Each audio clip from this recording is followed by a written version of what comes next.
안녕하세요. 최강욱입니다.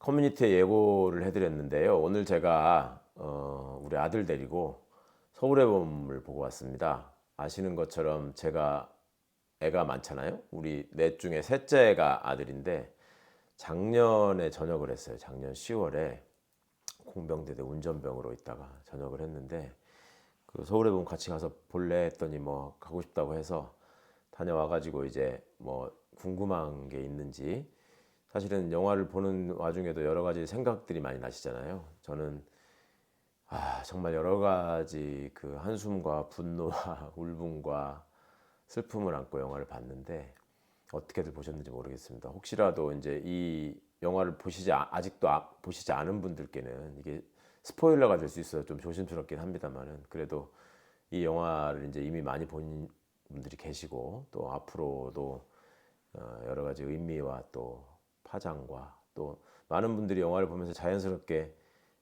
현 정권을 또 떠올리시는 것 같아서 저는 개인적으로 굉장히 반갑고 다행이라고 생각하고 있었습니다. 오늘 이 시간을 통해서 조금이나마 이 영화를 보시는데 우리 젊은 분들이 보고 나서 좀 도움이 되는 얘기가 있을까 싶어서 아들하고 좀 문답하는 거를 준비해보자 생각을 했고요. 혹시 기회가 되면 앞으로 이제 우리 또 딸들은 또 다른 입장일 수도 있어서 군대를 갔다 오지 않은 젊은 청년들, 여성들의 입장에서는 또 어떻게 영화를 봤을지 그것도 이제 기회가 되면 해보기로 하고 저는 또 이 영화가 다루고 있는 주제, 영화가 다루고 있는 역사 이런 것들에 대해서 차차 또 더 말씀드릴 기회를 가지면 좋겠습니다. 여기 화면 보시면 여기 1979년 12월 12일 대한민국의 운명이 바뀐 그날 그들 이렇게 이제 포스터가 되어 있고 여러 등장 인물들이 나와 있는 거를 일부러 이 사진을 한번 골라봤습니다. 여기 나오는 사람들 하나하나가 어떤 역할을 했고 실제로는 어떤 사람들이고 그 후는 또 어떻게 됐는지 영화의 마지막을 보시면 이제 쿠데타에 성공한 반란군들이 나중에 한 자리씩을 다 차지하고 얼마나 호의호식하고 있는지 뭐 이런 것들이 많이 나오잖아요. 이제 그것만으로는 조금 부족한 것 같아서 그런 점들에 대해서도 뭐 기회가 되면 말씀드려보는 시간을 갖겠습니다. 자, 아들 준비됐어? 네. 물어보고 싶은 거 생각나는 대로 물어보세요. 네. 아빠가 아는 대로 얘기해 줄게. 우선 영화가 11.6 사태부터 시작을 하잖아요. 네. 저는 그때 아직 태어나질 않아서 잘 모르지만 아빠가 기억하기에 그 당시에 국민들의 반응이 어땠는지 그리고 또 아빠는 어떤 생각이 그 당시에 들었었는지 궁금합니다. 아빠는 79년도에 이제 그때는 국민학교라 그랬지. 국민학교 6학년이었거든. 근데 아빠 다니던 그 국민학교가 초등학교가 개교 60주년이 돼가지고 지금도 내가 잊어버리질 않는데 그 개교 기념일이 11월 6일인가 그랬어요. 그러면 11월 6일 날 모든 행사를 60주년이면 이제 환갑이니까 그 의미 있는 걸로 따지는 해니까 60주년 기념 행사를 여러 가지로 하겠다고 하면서 가을 운동회도 그날로 11월 달로 미뤄놨었고 그 다음에 우리 6학년들이 그때 수학여행을 전라남도 여수로 가기로 돼 있었는데 전주에서 그것도 그때쯤에 주말로 이렇게 잡아놓고 했기 때문에 사실은 굉장히 기대하는 마음으로 이제 11월 빨리 되기를 바라고 있다가 오늘 아침에 일어나 봤더니 텔레비전에서 지금 그 당시에는 다 흑백 텔레비전이었단 말이야. 향 사진하고 그냥 이렇게 근조 이러면서 이제 그 장송곡 음악만 나오고 이래서 이제 무슨 일인가 했더니 박정희 대통령이 죽었다 이 얘기만 나왔고 그리고 한참 있다가 이제 그 수사 결과를 발표한다고 하면서 이제 대머리 군인이 하나 나오는데 그게 전두환이었죠. 전두환이 누군지는 그때까지 사실은 전혀 몰랐거든 우리는. 근데 이제 그러면서 대통령이 죽었구나. 근데 그때 이제 처음 들었던 생각은 그러면 북한이 쳐들어 내려오면 어떡하지? 그리고 많은 사람들도 그런 걱정들을 하고 있었고 왜냐하면 그때는 굉장히 반공 교육을 심하게 했을 때이기 때문에 그리고 또 대통령이 죽었다는 것 때문에 우는 사람들도 굉장히 많았어요. 그때는 대통령을 왕처럼 생각하던 때라서 뭐 그런 기억이 나네. 아빠는 어쨌든 11.6 사태 이후에 전두환이라는 사람의 존재를 처음 그럼 알게 된 거잖아요. 근데 영화 초반에 보면은 이제 차관급 인물들이 전두환한테 가서 직접 보고하는 장면들이 나온단 말이죠. 그때 그러면 전두환이 그렇게 큰 권력을 가지고 있을 수 있었던 이유가 뭐였는지 궁금했어요.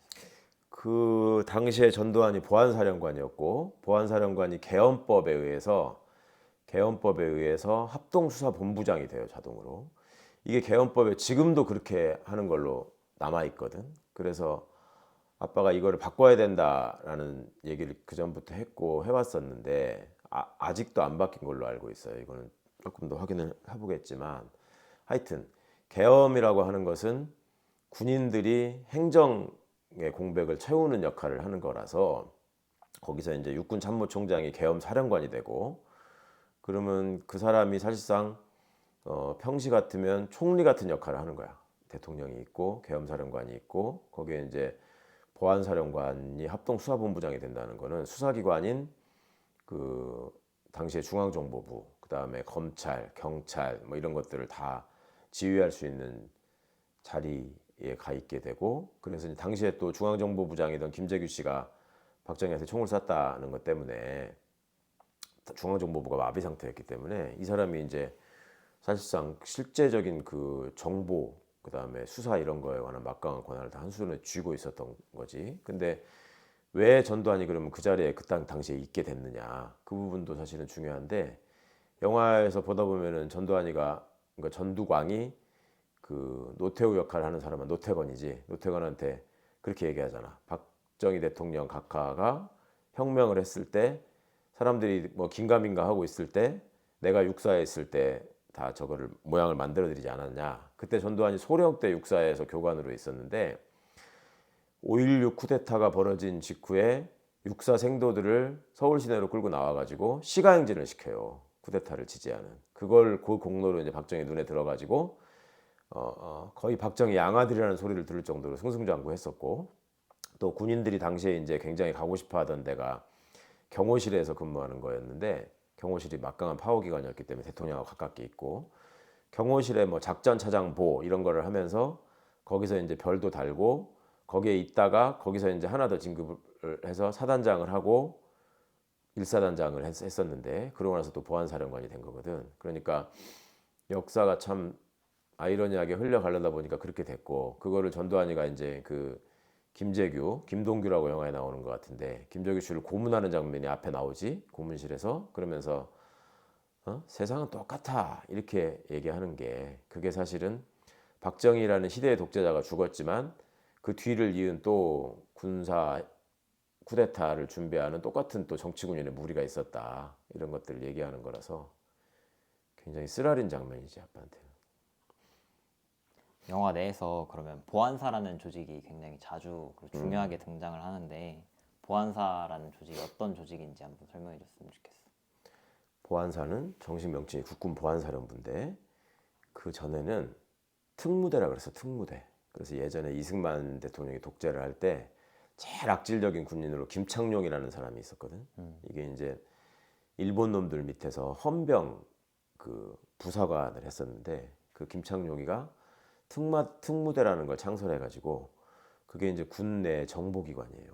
그래서 군 내부에 있는 군인들의 동향을 파악하고 그게 이제 중요한 이유는 그 쿠데타를 예방하고 감시하는 목적이 있는 건데 그러니까 이제 그 장군들이 전화하는 거 도청도 하고 감시하고 뭐 이러다 보니까 그걸 정보를 다 독점하고 있는 점이 있고 또 중앙정보부 그러니까 지금 저기 국정원처럼 그 간첩을 수사하는 이제 그런 것들도 하고 또 당시에는 민간인들도 데려다가 숱하게 고문도 하고 뭐 수사도 하고 했었기 때문에 그 간첩 조작 사건들이 많았었잖아. 뭐 그런 일도 하고 그러니까 그때 당시까지만 해도 사실은 박정희 때는 중앙정보부가 제일 막강한 기관이었고 보안사는 서열 1위라고 할 수가 없었는데 검찰은 뭐 더 밑이었고 근데 이제 중앙정보부장이 당시에 대통령한테 총을 쏜 게 되니까 중앙정보부장이 없어져 버리니까 보안사령관이 이제 모든 정보를 다 독점하게 된 거지. 그래서 당시에 보안사령관으로서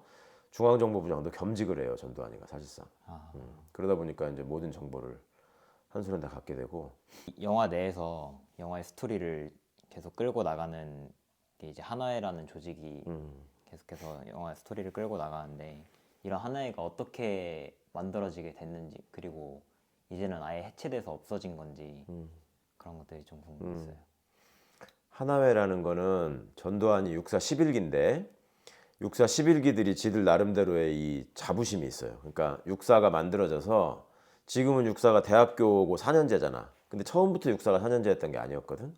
그러니까 1기부터 10기까지는 4년제가 아니었기 때문에 왜냐하면 그때는 그 6.25 전쟁 중에 이제 사관학교에서 장교를 배출하는 게 필요해서 그때 이제 급하게 장교들을 양성하느라고 끼케야 뭐 1년, 2년이면 장교가 되는 거여서 육사 11기들이 자기들 말로는 정규 육사 1기라고 해. 그러니까 4년제로 다녀서 졸업한 첫 번째 육사 기수예요. 그래서 지들이 나름 그 자부심, 엘리트라는 자부심이 있었고 영화에도 보다 보면 중간에 전두환이가 대령들한테 그렇게 얘기하잖아. 대령들, 어? 그 불 꺼진 방에서 얘기할 때 너희들 다 서울대도 갈 수 있는 애들인데 어?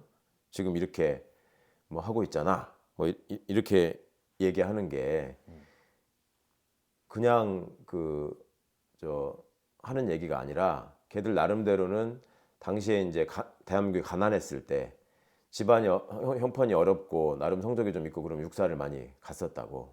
그래가지고 거기 나오는 대령 중에 이제 문일평이라고 나오는 호화평 같은 사람은 당시에 그 검사 출신들이 이제 군인 밑에 들어가가지고 실무적인 그 나쁜 작업들을 많이 하는데 그런 검사 서울대 법대를 나와서 고시 합격한 검사들이 그중에 이제 대표적인 사람이 박철원이라는 사람이 있었는데 이 박철원이도 호화평은 아주 머리가 좋은 사람이었다. 뭐 그렇게 평가할 정도로 나름 지들끼리는 그런 자부심이 있었고 그 다음에 이제 술 마시면서 우리는 하나다 뭐 이렇게 건배를 하잖아요. 그러니까 이제 우리는 최고가 되고 하나가 된다라는 뜻으로 지네들이 각 기수에서 몇 명을 선발을 해요.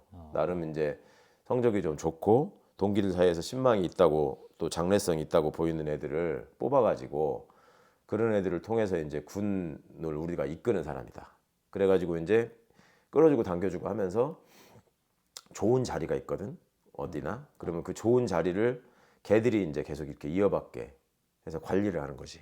그러니까 이제 전쟁 아니 이제 얘들이 반란을 일으켜서 쿠데타가 진행될 때 막 전화를 하잖아. 그러니까 이제 지 똘마니들을 다 중요한 자리에다 갖다 배치를 해놨기 때문에 걔들이 다 중간에 서가지고 반란군을 진압하는 길목을 막아버릴 수 있는 역할을 하게 되는 거지 결과적으로. 근데 영화 내에서 이런 하나회가 비밀 조직처럼 나오잖아. 근데 이런 하나회의 존재가 어떻게 세상 밖으로 나왔고 그리고 이런 군대 내 사조직이 아직도 존재하는지 그런 게 좀 궁금했어. 하나회는 비밀 조직이라고 하기는 그렇고 지네들끼리 일종의 친목 모임이고 나름 모인 단체를 거기 나오는 군인들도 뭐 쟤는 하나회입니다 이렇게 얘기하잖아. 그러니까 지네들도 나는 하나회라는 말을 공공연하게 떠벌리고 다니는 애들도 있었고 가만히 있는 애들도 있었고 근데 이제 완전히 비밀리에만 움직였던 건 아닌 것 같고 이게 이제 사조직이라고 표현하거든. 사조직. 그러니까 군인은 당연히 공무원이고 나라를 지키는 역할을 하기 때문에 굉장히 공적인 역할을 가지고 모든 것을 기준을 삼아야 되는데 얘들은 사적으로 형님 동생 하면서 그러니까 거기 보면은 장군들끼리도 존댓말하는 걸로 나오고 그래서 뭐 저건 좀 현실적이지 않다 아빠가 생각을 했는데 그 대령이나 이런 애들이 처음에는 뭐 사령관님 어쩌고 하다가 좀 지나면 형님 막 이렇게 하잖아. 그러니까 그런 식으로 사적인 관계를 맺어가지고 그래서 이제 공수여단장한테 야 내가 사랑하는 동생 뭐 네 이리 와봐라 뭐 이렇게 하는 것도 공적인 명령 지휘 계통 관계를 다 무너뜨리고 사적으로 형님 동생인 놈들이 이제 그 지휘 계통을 장악해서 반란을 일으키게 되는 거죠. 그래서 이제 그 특전사령관 이런 사람들이 얘기를 해도 여단 공수여단장들은 특전사령관의 직속 부하인 지휘관들인데 말을 안 듣잖아. 그러니까 이게 굉장히 나쁜 거라서 나중에 이제 김영삼 씨가 대통령이 돼서 그때 이제 하나회를 일시에다 날려버려요. 어느 날 갑자기 당시에 이제 하나회들이 계속 남아가지고 뭐 육군참모총장이네 당시에도 특전사령관, 보안사령관, 수경사령관 이런 거를 다 하고 있었거든. 그러니까 걔들을 일시에 다 전역시켜버리고 그 다음에 이제 바로 후임자들을 임명하는데 그때 이제 갑자기 어느 날 갑자기 얘들을 다 날려버리는 바람에 후임자들한테 달아줄 별 4개짜리 계급장이 부족했었다. 뭐 이런 얘기로 있을 정도로. 그래서 그 뒤에 이제 군검찰에서 수사를 해요. 그래서 하나의 명단이 이제 쭉 정리돼서 발표가 되고 걔들 마지막 기수까지 이제 명단들을 쭉 다 확보를 하게 되고 그 하나회 애들은 한 36사 한 36기 37기까지도 있는 걸로 알려져 있었는데 그 외에 또 이제 군 내에서 뭐 하나회에 대응하는 사조직으로 뭐 알자회라는 게 있었다. 응? 서로 알고 잘 지내자. 그러면 알자라는 뜻으로 또 알자회라고 했다. 뭐 이런 것들도 있고 해서 뭐 그것들도 나중에 얘기가 되는데 하여튼 그런 식의 사조직이 됐고 이게 또 웃기는 거는 하나회 애들이 이제 전두환 노태우가 대통령이 되잖아. 그때 이제 그 군인들 밑에 가서 빌붙는 법률가들이 이제 다 대부분 검사 출신들인데 걔들이 이제 아까 얘기한 박철원이라는 사람이 노태우의 사촌 차남이에요. 응? 그러니까 이제 그런 인적인 관계를 통해 가지고 박철원이가 이제 청와대에서 근무를 하면서 검사들을 가지고 사조직을 만들어 박철원이가.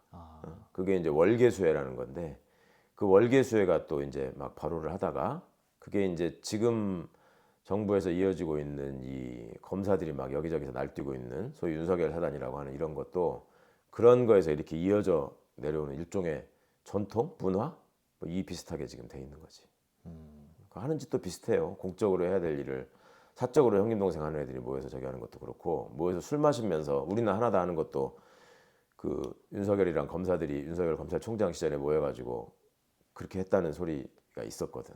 그러니까 하는 짓도 비슷하고 그게 이제 왜 그렇게 역사가 반복될까 이런 게 이제 우리 현대사의 불행이라고 할 수 있지. 어쨌든 내가 보기에는 한화의 멤버들이 어쨌든 자기들이 육사 소속이라는 그런 동질감을 가지고 어떻게 보면 자기들의 엘리트주의에 그렇지. 좀 빠져 있었던 것 같은데 지금 육사에서도 그런 엘리트주의가 남아 있다고 생각하는지. 그럼 여전히 그건 남아있고 군대 심각한 문제 중에 하나예요. 그래서 저기 이태신이라는 사람이 수경사령관, 수도 경비사령관으로 임명되려고 하니까 걔들끼리 이렇게 얘기하잖아. 갑종 출신이라서 말 안 듣습니다. 뭐 이런 식으로 얘기하고 하잖아. 그러니까 군에서 이제 별을 다는 사람들이 실질적으로 이제 막강한 권한을 행사하게 되는데 거기 80% 이상을 육사 출신들이 차지한단 말이지.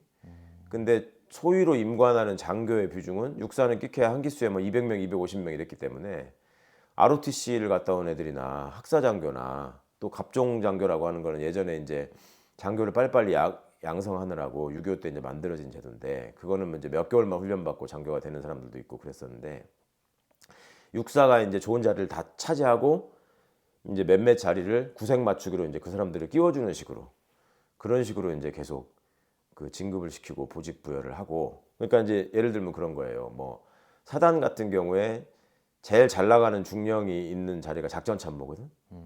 그러면 상비 사단, 정규 사단의 작전 참모 중에 육사를 안 나온 사람이 정규 사단의 작전 참모를 하는 경우는 거의 한 명도 없었어.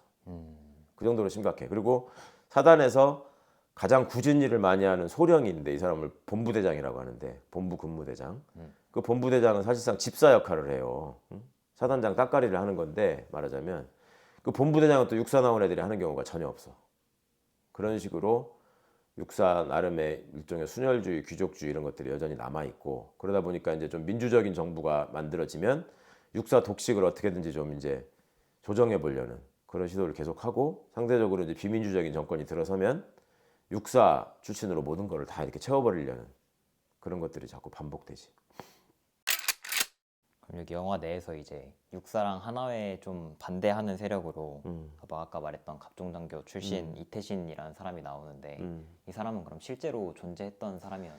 이제 영화에 나오는 에피소드처럼 그대로 다 이루어지진 않았지만 병력 출동도 못 시켰고 뭐 그랬지만 그 이태신이라는 사람이 당시에 수도 경비 사령관이었던 장태완 장군이에요. 그 장태완 장군이라는 분은 나중에 이제 김영삼 씨가 대통령이 되는 과정에서 그 정상호라고 육군 참모총장 나오는 사람이 어느 날 김영삼 씨가 대통령 선거 유세를 하는데 연단에 올라가 가지고 같이 이렇게 그 유세를 하면서 이제 사람들한테 딱 각인이 되거든. 정승화 육군 참모총장이 김영삼을 지지했다. 이게 이제 당시에는 굉장히 큰 이슈였는데 그때 이후로 이제 우리나라가 민주화가 진행이 되면서 그 장병환 씨도 국회의원이 돼요.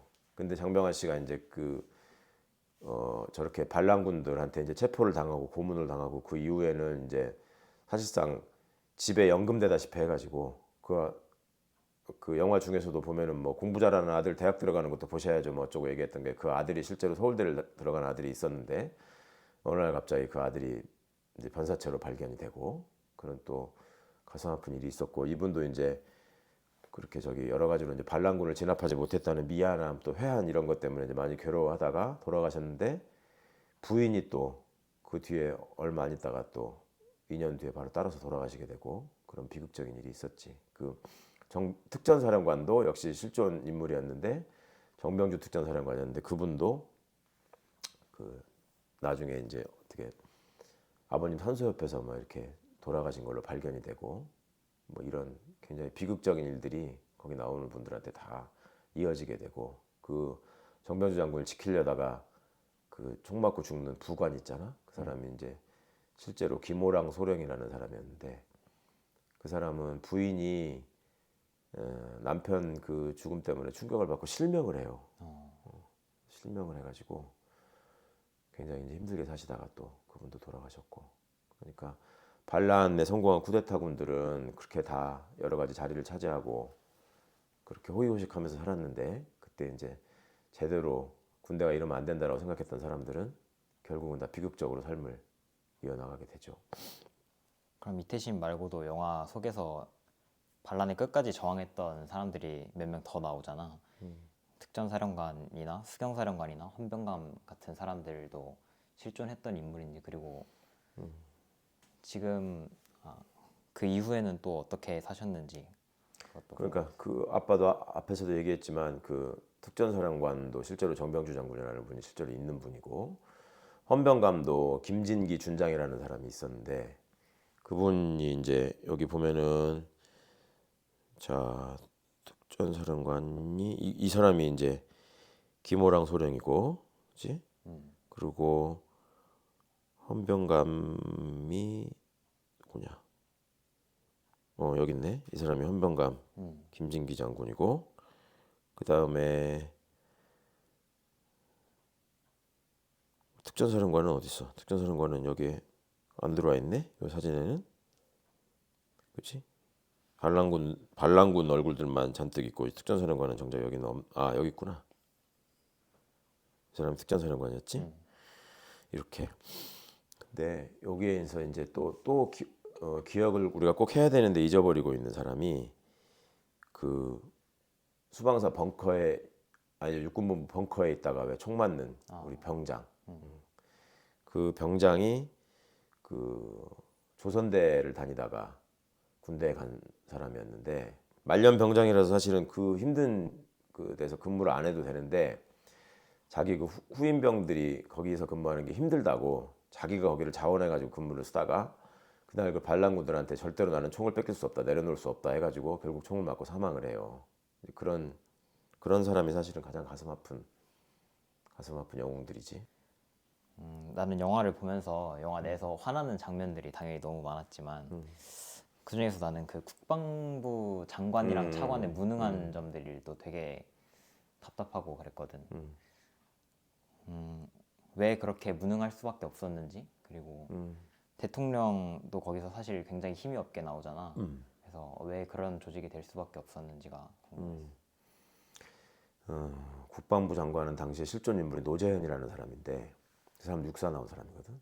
근데 노재현 같은 사람은 박정희가 쿠데타를 해서 권력을 잡는 과정을 군대에 있으면서 본 사람이에요.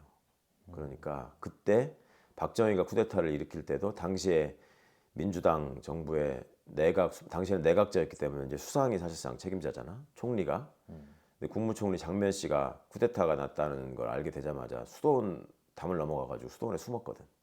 그러니까 어찌 보면 여기서 뭐 나대봐야 나만 손해나라는 생각을 하고 숨었을 수도 있고, 아주 그 자기만 살면 된다라는 이제 비겁한 모습, 이런 것들이 그 우리나라의 소위 지배 엘리트라는 사람들이 그동안에 이제 일제 시대를 거치면서 쭉 이렇게 제대로 처벌받지 않고 청산이 되지 않고 쭉 이어져 오잖아. 그러니까 이 사람들이 볼 때는 괜히 이런 데서 옳다고 얘기해봤자 나만 손해다 이렇게 되는 거고, 그때 육군 참모 차장이 이제 아까 차관이 아니었고 육군 참모 차장이, 그게 또 답답하잖아 너무 보면은. 맞아. 근데 그 사람은 그런 식으로 눈치 봐가면서 이래저래 하다가 나중에 쟤들한테 이제 가서 빌붙어가지고 국방부 장관까지 해먹어요. 그 참모 차장이. 그러니까 전두환이가 화장실에서 그 얘기를 하잖아. 이 지금 저기 모여 있는 것들 전부 다 떡고물 떨어지기만 기다리면서 저렇게 다 모여서 저러고 있는 거다. 내가 아가리에다가 아주 가득가득 채워주겠다. 그러니까 지금도 어떤 권력 옆에 있으면서 그 떡고물을 주워 먹으려고 하는 사람들이 여전히 쭉 이어져서 기생하고 있고, 그런 사람들이 이제 역사를 항상 퇴보시키고 국민들을 화나게 하고 실망시키고, 그게 이제 이번 정부에서도 여전히 반복되고 있는 것 같아서 너무 안타깝고, 과거 이제 이명박 박근혜 정부 때도 하도 이제 그런 짓들을 해서, 그러니까 엊그제까지 행정수도를 만드는 게 맞다고 자기가 계획을 짜고 준비했던 사람이 대통령이 바뀌니까 그 밑으로 가가지고 행정수도를 만드는 거는 사회주의 정책이라고 이러고 다니는 사람이 있었으니까. 그래서 아니 당신은 도대체 어떻게 그렇게 얘기할 수가 있냐 그러니까, 저는 더 이상 출세하지 못할 줄 알았습니다. 이렇게 대답을 하고 국회에 와가지고. 그렇게 뻔뻔해요 사람들이. 그리고 공무원은 뭐 영혼이 없다고 하지 않습니까? 이러고 다니고. 그러니까 이제 그런 역사적 책무나 책임감이 없는 사람들이 중요한 자리에서 그 권한을 갖고 책임을 차지했을 때 얼마나 우리나라의 민주주의에 큰 해악을 끼치고 국민들을 실망시키고 역사를 후퇴시키는지 이걸 꼭 볼 수 있어야 되고, 아빠가 들은 얘기 중에 그 미국 대사관에 그 아빠 잘 아는 이제 사람이 외교부 차관이 돼가지고 후배가 거기를 한번 방문을 했는데, 미국 대사가 그 우리나라 외교부 차관을 데리고 가가지고 여기 옛날에 너네 국방부 장관이 숨어 있던 데다. 너무나 부끄러운 역사지. 나는 어쨌든 병사로 군대를 전역한 지 얼마 안 됐잖아. 그래서 그 안에서 물론 이 인물들 중심으로 영화가 흘러가긴 하지만 그 이유도 모르고 명령에 따르던 그런 병사들한테도 되게 그렇지. 감정이입이 됐거든. 그래서 실제로 그런 병력을 움직일 수 있는 건 누군지, 그리고 만약에 그런 다른 상부에서 그런 다른 명령이 들어왔을 때 실제로 누구의 명령을 먼저 이행을 해야 되는지 이런 것도 되게 궁금했어. 군대에서 이제 늘 훈련소에서부터 병들한테도 가르치는 게 이제 지휘 체계에 따라서, 그지? 명령이 따르면 그거에 따라 자기 임무를 충실하게 수행해서 복종하는 거, 그런 걸 가르치는 거거든. 군대 훈련이라는 게. 그러니까 모든 것들이 다 공조직에 의해서 공적인 명령에 의해서 이게 움직여야 되는데, 아까 말한 것처럼 그 하나회라는 사조직이 중간중간에 다 끼어가지고 사적인 계통으로 지들끼리 다 이렇게 하면서 공적인 명령을 차단시키고 흐트러 버리잖아. 그러니까 얘들이 반란군이고 나쁜 놈들이라고 하는 거야. 그러니까 원래는 당연히 특정사령관이 지시를 하면은 여단장들은 당연히 그 명령을 최우선적으로 따라야 되는 거고, 그다음에 수경사령관이 지시를 하면은 30경비단장, 33경비단장, 뭐 헌병단장 이런 놈들은 당연히 수경사령관 지시를 따라야 되는 거고 하는 건데, 그게 다 하나회라는 이유로 아무런 지휘 계통이 없는 전두환이의 지시를 받잖아. 그러니까 이런 게 이제 굉장히 심각한 문제가 되는 것이고, 그다음에 이 병사들은 실제로 생활을 하면서 자기 소대장, 중대장하고 가장 자주 보고, 그리고 이제 대대장 정도가 병사들 얼굴을 알고 실제로 대화하는 거의 최고 높은 수준의 간부란 말이야. 그렇지. 그러니까 실병력을 지휘하고 이렇게 하는 거는 대대장 선에서 실제 병사들은 대대장 명령 정도면은 거의 하늘같이 생각하고 움직이는데, 너도 군대에서 느껴봤지만 대대장이 연대장도 한테서도 깜빡 죽지만 사단장한테는 거의 사단장을 거의 신처럼 여기잖아. 그러니까 사단장까지가, 그러니까 이제 군대는 한 칸 밑에 내려가는 것까지를 직접 그 관할한다고 하거든. 그러니까 군단장은 연대장들을 모아놓고 회의를 하고, 응? 사단장은 대대장들을 모아놓고 회의를 하고, 그렇게 사단장, 연대장, 대대장 이렇게 두 칸이 있잖아. 군단장은 군단장, 사단장, 연대장 이렇게 두 칸이 있으니까 연대장들을 모아놓고 회의를 하고, 그래가지고 무슨 선봉연대상은 군단장이 주는 거고 선봉대대상은 사단장이 주고 이렇게 하는 거야. 그러니까 사단장이 대대장 얼굴을 다 알고 직접 통솔을 하잖아. 군단장은 대대장을 몰라요. 그러니까 사단장이 실제 병력을 움직이는 이 키를 얘가 쥐고 있는 거지. 그러니까 계속 사단장이 병력을 움직여가지고 쿠데타를 해왔던 거지 우리나라. 얼마 전에 학생들이 막 서울의 봄 단체 관람한다는 거 듣고 그 반대 시위가 있었잖아. 그래서 그냥 우리 입장에서는 단지 영화 관람일 뿐인데 그 시위를 했던 사람들은 그렇게 과민 반응했던 이유가 뭐였을지 궁금했어.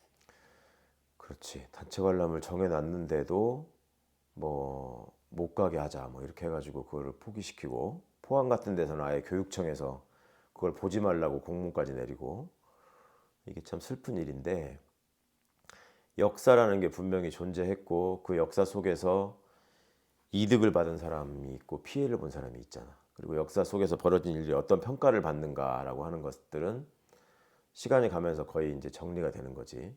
그러니까 예전에는 박정희가 쿠데타를 한 거를 혁명이라고 부르면서 전두환이가 얘기하잖아. 실패하면 반란이고 성공하면 혁명 아닙니까? 혁명이라고 부르면서 박정희가 아주 나라를 살린 것처럼 얘기했었거든. 전두환 때도 마찬가지였단 말이야. 그런 식으로 하다가 당시에 이제 이 사람들이 굉장히 나쁘게 했던 게 자기들의 표를 얻기 위해서 자기들의 출신 지역인 경상도 쪽에다가 우리들은 잘못한 게 아니고 사회가 너무 혼란해져 있었기 때문에 북한의 위협으로부터 나라를 지키고자 어쩔 수 없이 우리가 거사를 했다 이런 식으로 포장을 했거든. 그리고 그 사람들이 권력을 잡았을 때 그 지역 사람들이 혜택을 많이 입는다고 선전을 했어요. 실제로도 그런 면이 좀 있고 그러니까 한국에서 그동안에 소위 그 부와 권력이나 이런 걸 누렸던 사람들은 군사독재 정권이 쿠데타로 정권을 잡은 사람들이 쭉 오래 갔었으니까 그러니까 최소한 박정희가 쿠데타를 한 1961년부터 노태우가 대통령이 당선된 그러니까 87년 6월 항쟁이 있기까지 노태우가 88년 2월 달에 취임을 하는데 그럼 거의 30년 가까이를 군인들이 계속 이렇게 통치를 하는 나라가 되다 보니까 지금 영화를 봐도 군인들이 굉장히 높은 사람처럼 나오잖아. 사실은 그렇게 높은 위치가 아닌데.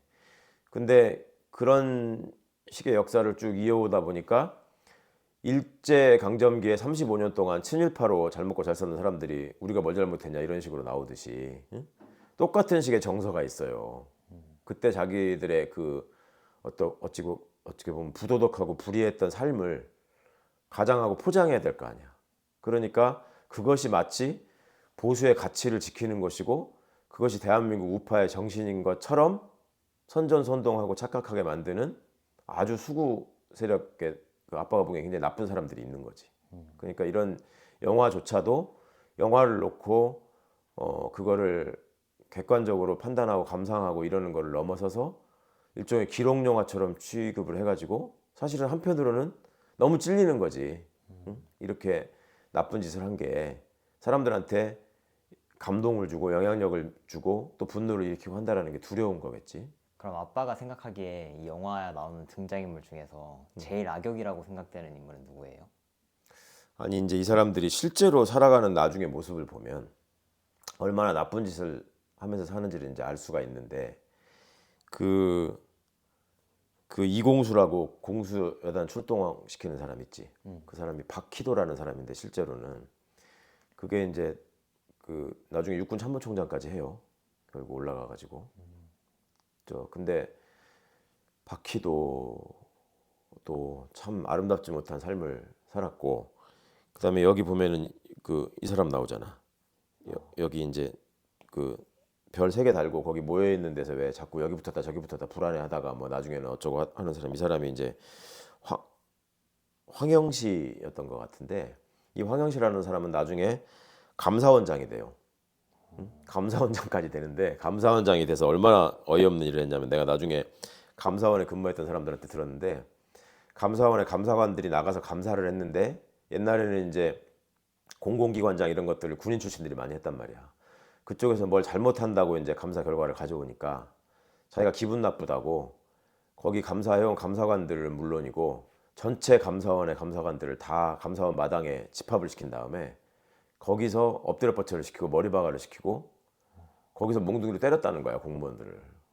그런 정도로 이 정치군인들이 그런 짓들을 했고 여기 나오는 이 사람 이게 이제 정승화 그러니까 육군참모총장 체포하러 갈 적에 가는 이게 이제 허삼수라는 사람인데 이 허삼수는 대령이었어요. 근데 나중에 국회의원이 되는데 노무현 대통령이 부산에서 변호사를 하면서 처음 국회의원이 될 때 김영삼 대통령이 야당 총재일 때 노무현 변호사를 영입을 해서 이제 총선에 출마하라고 하는데 노무현 대통령한테 당선되기에 가장 유리한 지역이 있잖아 상대적으로.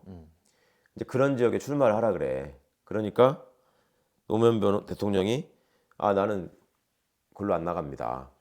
허삼수가 출마하는 대로 나가겠다. 음. 허삼수는 군부 독재 이 쿠데타의 주역 중에 한 사람이고 옛날에 허화평, 허삼수, 허문도 이래가지고 쓰리 허락을 해가지고 실세라고 막 그랬었거든. 그 사람을 내가 심판하겠다 해가지고 이 허삼수하고 선거를 해가지고 노무현이 이겨. 그래가지고 처음 당선이 돼요. 근데 그렇게 해가지고 노무현 대통령이 이제 국회의원 처음 국회의원이 됐는데 그 노무현 대통령이 처음 국회에 가서 뭐 안 입고 더러운 일 안 보는 세상을 만들고 싶습니다. 이런 식의 이제 그 초선으로서 처음 대정부 질문을 하고 연설을 하는데 아빠도 국회에서 처음 그 대정부 질문을 할 때 그 오마주로 그 생각이 나서 그런 비슷한 얘기를 한 적이 있고 왜 그렇게 했냐면 그러고 나서 다음에 이제 아까 이제 이 하나회를 척결한 사람이 김영삼 대통령이라고 그랬잖아. 근데 그 김영삼 대통령이 이 하나회의 이 주역들하고 결국 손을 잡아요. 그래서 그 노태우 밑으로 들어가서 민주자유당이 된단 말이야. 함께 합쳐가지고 그러면서 민주자유당이 돼가지고 다음에 이제 노무현 대통령이 그 다음 선거 때 나갈 때는 당이 달라진 거야. 김영삼은 민자당이고 노무현은 민주당 후보가 된 거야. 그랬는데 선거구는 똑같잖아. 그러면 똑같은 선거구에 허삼수가 또 나오고 노무현이 또 나왔단 말이야. 근데 김영삼이 그 부산 동구였는데 거기 가서 이번에는 허삼수 지원 유세를 하고 다녀요. 그래가지고 그때 또 허삼수가 당선이 돼. 그래서 아빠는 그때 너무너무 그게 너무너무 마음이 아팠어. 그러니까 대학생 때 노무현이라는 정의로운 인권 변호사가 이 군사 독재의 주역을 물리치고 그 국회의원이 됐다라는 게 너무 뿌듯했는데 불과 4년 후에 다시 선거가 있었는데 그 노무현을 영입해서 노무현을 지원하고 노무현을 국회의원으로 만들기 위해서 지원 유세를 했던 사람이 자기가 대통령이 되려는 욕심에 쿠데타의 주역을 지원 유세로 하면서 자기가 손을 들어 올려주고 그런 사람이 또 당선이 되고 그걸 또 찍어주는 우리 부산 시민들이 있었고 그게 너무너무 속상했고 지금도 그거는 아빠가 젊었을 때 너무 가슴 아픈 일로 남아 있고 그다음에 여기에는 이제 정확히 지금 안 나오는 것 같은데 그 요정에서 왜 저기 세 사람 붙잡아 놓고 있을 때 그 헌병단 부단장이 계속 왜 전화하고 뭐 이런 그 뚱뚱한 사람이 있었잖아. 그 사람이 수경사 당시 수도경부사령부의 헌병단장이에요. 다른 데는 헌병대장이라고 하는데 거기는 헌병단장이라고 했는데 이 사람이 이제 반란군을 도운 거잖아. 그러고 나서 나중에 이제 지도 잘 먹고 잘 살았을 거 아니야. 그러다가 김영삼이 이제 대통령이 됐잖아. 그러고서 이제 하나회를 다 저기 척결한다 막 이렇게 됐잖아. 그러니까 캐나다로 도망가요. 몰래 도망가가지고 거기서 죽었어 결국. 평생 거기서 도피 생활을 하다가. 근데 이제 우리 문재인 정부 때도 김학이라는 사람 들어봤죠? 김학의. 응? 법무부 차관하면서 막 무슨 성접대 받고 어쩌고 했다가 뭐 찍혔는데 검사들이 다 아니라고 그러고 뭐 봐줬다고 했다고 했던 사람. 그 사람 사건을 이제 다시 재조사를 하니까 김학의도 공항으로 도망가려다가 공항을 통해서 출국하려다가 자기하고 비슷하게 생긴 사람 가짜 분장까지 시켜가지고 그러다가 잡혔지. 응? 그랬는데 김학의는 나 무죄가 되고 당시에 김학의가 못 나가도록 막은 사람들 있잖아. 법무부의 간부들, 출입국 그 업무를 하는 사람들, 그 다음에 뭐 그 검사들 이런 사람들은 지금 윤석열 정부에서 보복해가지고 다 기소를 해서 우리 청와대 비서관까지 포함해서 다 지금 재판을 받고 있어요.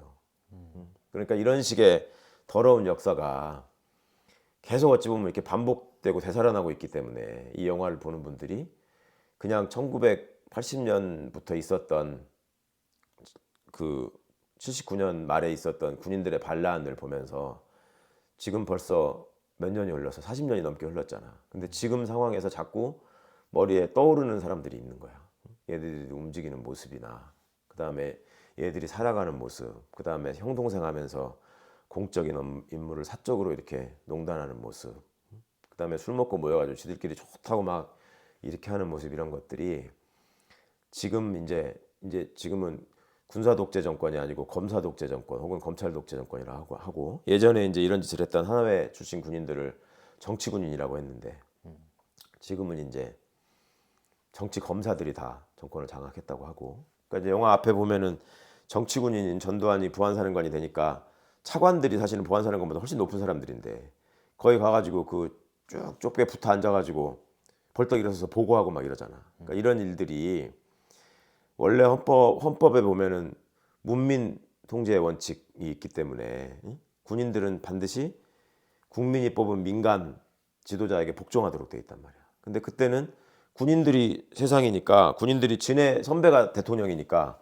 군인들이 왕이에요. 국회의원을 두들겨 패기도 했어. 심지어 군인들이 자기들하고 술 먹는 시간에 늦게 왔다는 이유로. 그러니까 그런저런 말도 안 되는 일들이 막 벌어지는 그런 상황들이 다 군사 쿠데타에 다 뿌리가 있었고, 그러니까 그 당시에 이제 정부의 차관이라고 하는 사람들은 나름 다 엘리트 관료라고 자기들이 자부하는 사람들이거든. 좋은 대학 나와서 뭐 어려운 시험 합격해서 소위 출세했다는 사람들인데 그 더러운 권력 앞에 자기 하나가 살아남겠다고 그 아부하고 벌벌 떨고 거기에 조아리는 모습, 이런 것들이 좀 없어져야 되는데 이제 그런 것들을 똑같이 반복하기 위해서 지금 정권을 잡은 이 정부가 법무부에다가 인사정보관리단이라는 걸 둬가지고 그 사람들 승진하고 뭐 이런 거 심사하는 걸 다 법무부에서 일단 다 저기를 하게 만들고, 그러면 당연히 그 눈치를 볼 거 아니야, 검사들 눈치를.